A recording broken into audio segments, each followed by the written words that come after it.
47 anyos nga babaeng pasahero sa Mactan-Cebu International Airport nga paingon unta sa Tacloban City, sikop human makuha-i og upat ka mga bala sa iyang hand carry baggage. Samtang gipaubos sa security screening ang mga bagahe sa naasoy pasahero alauna sa hapon niadtong Huwebes. Na-detect sa X-ray machine ang susama og gitsura sa mga bala.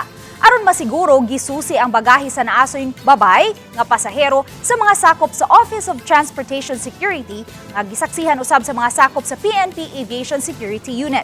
Ug nakita sulod sa pouch sa hand carry bag ang upat ka mga bala. Gikatahong napakyas pagpakita og mga dokumento ang naasoyng babaeng pasahero sa dala niyang mga bala. Subay niini giaresto siya og ipasabot sa iyang mga katungod isip usa ka dinakpan.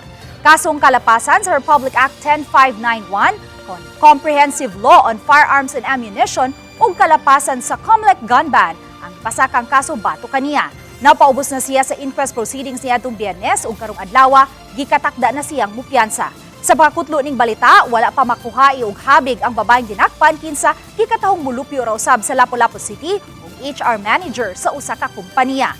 Samtang ani ay pahinumdom ang PNP Aviation Security Unit sa mga pasahero sa airport. Magbidantayon lang to sa atong mga bagahe kanang bitawng dili kita magdawat anang mga padala-padala bitaw kung pwede lang, no, double check lang yun kung naa magani padala, double check ra gyud kay lisod man gud na usahay nga magdala ka nya karon naa dito yung mga kontrabando nya kung nagatuo man gid sila ana ganing mga anting-anting, so kung pwede lang ibilin lang sa siguro kung mobiyahe sila via air kay para dili ma-hassle lang ato ang pagbiyahe.